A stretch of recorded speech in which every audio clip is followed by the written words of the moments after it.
विठ्ठल पांडुरंगा गोविंदा, जय जय विठ्ठल श्री हरी विठ्ठल पांडुरंग गोविंदा, जय जय विठ्ठल श्री हरी विठ्ठल पांडुरंग गोविंदा, जय जय विठ्ठल श्री हरी विठ्ठल पांडुरंग गोविंदा। हरे कृष्णा, जय विठ्ठल। हरे कृष्णा। पंढरपुर जो महाराष्ट्र राज्य का एक नगर तथा प्रसिद्ध तीर्थ स्थान है, ये जो है भीमा नदी के तट पर शोलापुर शहर के पश्चिम में स्थित है। आज मैं इस पंढरपुर के बारे में आपको कथा बताऊंगा। और कथा इस प्रकार है। एक बार श्री कृष्ण के समय में एक राक्षस जिसका नाम काल्यावन था, उसको वरदान मिला था कि वो श्री कृष्ण के कुल में यानी कि यदुवंश में भय उत्पन्न कर पाएगा। और इसलिए उसने एक बार जो है द्वारका पे आक्रमण कर दिया। अगर अब भगवान जो थे वो उसको जो वरदान मिला था राक्षस को, उसका सम्मान करना चाहते थे। अगर वो चाहते तो वो उस राक्षस को उसी पल ख़त्म कर सकते थे, वध कर सकते थे उसका, पर उन्होंने नहीं किया। तो वो भगवान जो हैं उसके वरदान का सम्मान करना चाहते थे, इसलिए उन्होंने द्वारका को छोड़कर भागना शुरू कर दिया। और जो ये राक्षस था उसने बहुत बार ललकारा भगवान को, पर भगवान ने उसको इग्नोर किया और वो भागते रहे। भागते भागते वो एक गुफा में जाके छुप गए। और वहाँ पे एक व्यक्ति सो रहा था। भगवान ने जो अपना उतरन उतार के उसके ऊपर डाल दिया उस व्यक्ति के, ताकि जो राक्षस आए उसको लगे कि मैं सो रहा हूँ, श्री कृष्ण सो रहे हैं। अब वो व्यक्ति कौन था? वो व्यक्ति था राजा मुचकुंद। ये मुचकुंद राजा जो था, इसने देवताओं की सहायता की थी। जब देवता और असुरों का युद्ध हुआ था, बहुत लंबा युद्ध समय तक जो युद्ध चला था, इसमें उस राजा ने देवताओं की सहायता की थी और देवताओं को विजय दिलाई थी इस युद्ध में। और देवताओं ने प्रसन्न होकर राजा को वरदान मांगने के लिए कहा था। तब राजा ने वरदान मांगा था कि मैं इस युद्ध से बहुत थक गया हूँ और मुझे सोना है, तो आप मुझे लंबा सोने का वरदान दीजिए, और अगर कोई मुझे नींद से उठाए तो वो भस्म हो जाए जब मैं उसकी तरफ देखूं। तो ये वरदान उनको दिया गया और ये वरदान पाके वो राजा सो गए। और ये बात है सतयुग की। और उसके बाद आया त्रेता युग, जिसमें श्री रामचंद्र जी आए। फिर आया द्वापर युग, जिसमें श्री कृष्ण जी आए। तो वो जो है सतयुग से अभी तक सो रहा था। और अब जो है राक्षस वहाँ आता है और वो उसको लगता है कि श्री कृष्ण सो रहे हैं, तो वो आके उनको वो लात मारता है और उनका उत्तरण उतार देता है। और जब वो राजा उठता है और वो उसकी निगाह उस राक्षस पे पड़ती है, तो वो राक्षस उसी टाइम पे भस्म हो जाता है, राख बन जाता है। अब श्री कृष्ण जो हैं मुचकुंद राजा से बहुत खुश होते हैं, क्योंकि मुचकुंद राजा ने देवताओं का साथ दिया था, उनको विजय दिलाई थी। तो श्री कृष्ण उसके सामने आते हैं और मुचकुंद को वो कहते हैं वरदान मांगने के लिए। तो मुचकुंद कहते हैं, भगवान मैं आपसे क्या मांगूँ, आप तो साक्षात मेरे सामने खड़े हैं, आप बस इसी तरह मेरे सामने खड़े रहिए, यही मैं आपसे मांगता हूँ। तब भगवान श्री कृष्ण कहते हैं, ठीक है, ये मैं तुम्हारी विश पूरी करूँगा, पर इस जन्म में नहीं, मैं ये जो विश है तुम्हारे नेक्स्ट जन्म में पूरी करूँगा।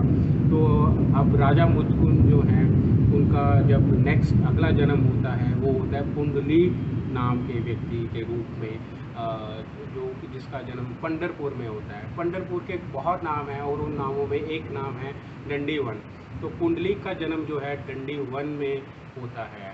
दंडीवन वही स्थान है जहाँ एक बार रुक्मणी जी भगवान से नाराज़ होकर दंडीवन में आ गई थी और वहाँ आके उन्होंने कड़ी तपस्या की थी।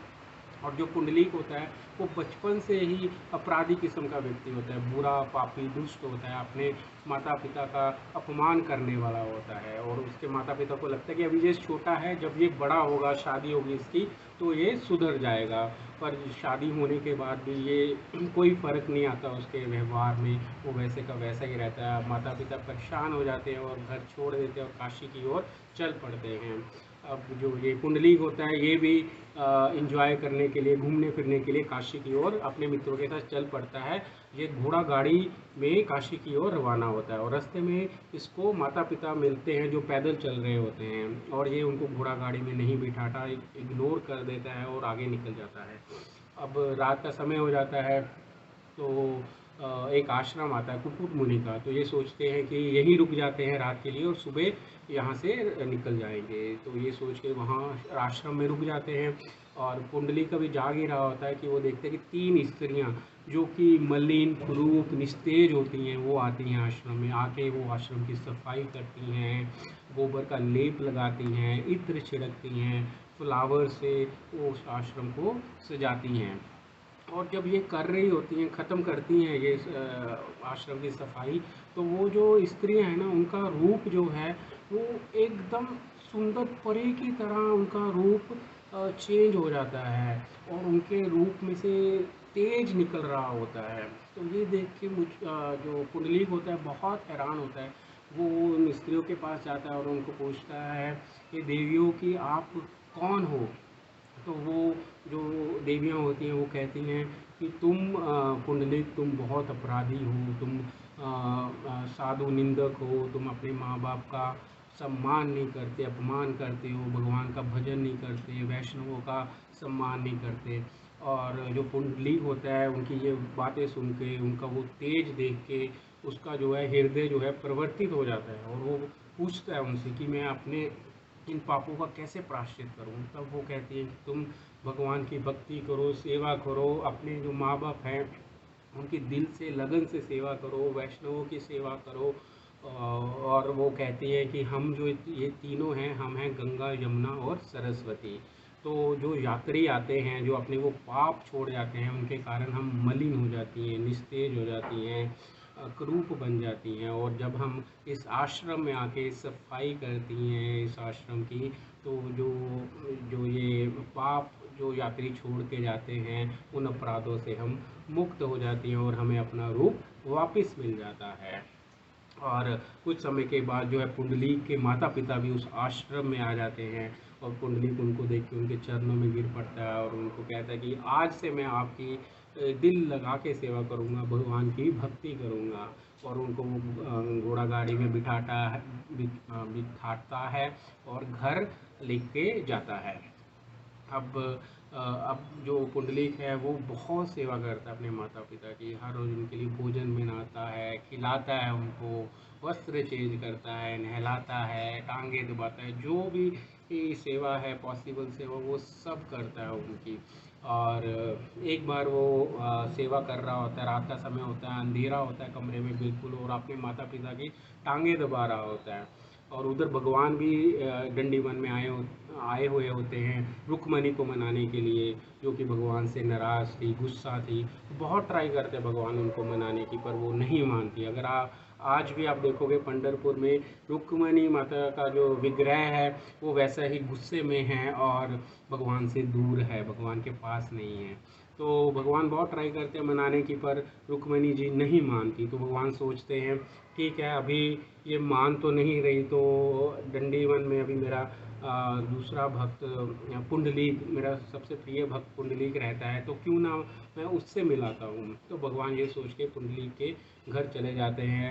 और जब वहाँ पहुँचते हैं तो उस कमरे में जहाँ पे वो सेवा कर रहा होता है, इतना अंधेरा होता है वहाँ पे, एकदम तेज तेज हो जाता है, तेज से भर जाता है वो कमरा। और वो पीछे मुड़ के देखता है तो भगवान खड़े होते हैं और वो बहुत आनंदित फील करता है, भाव विभोर हो जाता है। पर वो भगवान को कहता है, भगवान अभी मैं अपने माता पिता की सेवा कर रहा हूँ, आपको मिलूँगा इस सेवा जब मेरी ये ख़त्म हो जाएगी तब मैं आपको मिलूँगा।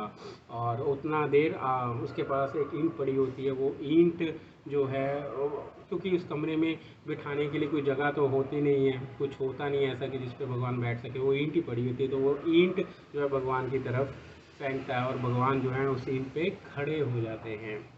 और जब उसकी सेवा ख़त्म होती है, उसके माता पिता सो जाते हैं, तब वो भगवान की तरफ मुड़ता है, उनको दंडवत करता है।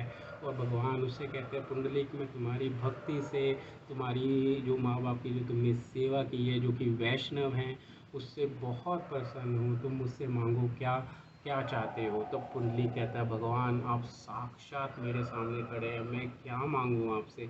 मैं आपसे आपको ही मांगता हूँ, क्योंकि अगर मैं कुछ और मांगूंगा तो जब मेरा अंतिम समय आएगा तो मुझे वो सब यहीं छोड़कर जाना पड़ेगा। इसलिए मैं आपसे आपको ही मांगता हूँ प्रभु।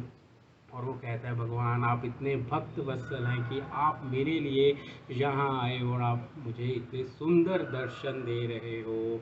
और इस भक्त वत्सलता के जिस भक्त वत्सलता के कारण आप द्वारका से यहाँ मेरे लिए आए और मुझे इतने सुंदर और प्रिय दर्शन दे रहे हो, वैसे ही आप अपने भक्तों को यहाँ पे दर्शन दो। जो भी व्यक्ति यहाँ पे दर्शन करने आए वो चाहे कितना भी पापी क्यों ना हो, आपके दर्शन करके उसके सारे पाप नष्ट हो जाए।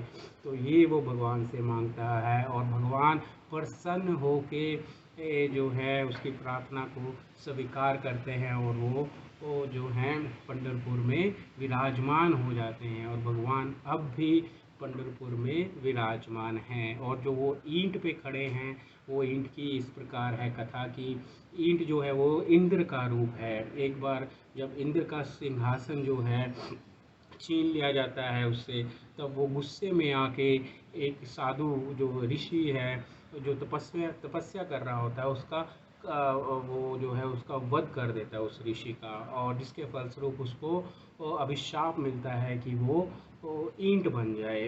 और जब उसको पश्चाताप होता है तो वो भगवान के पास जाता है और भगवान उसको प्रॉमिस करते हैं कि वो उसका उद्धार करेंगे।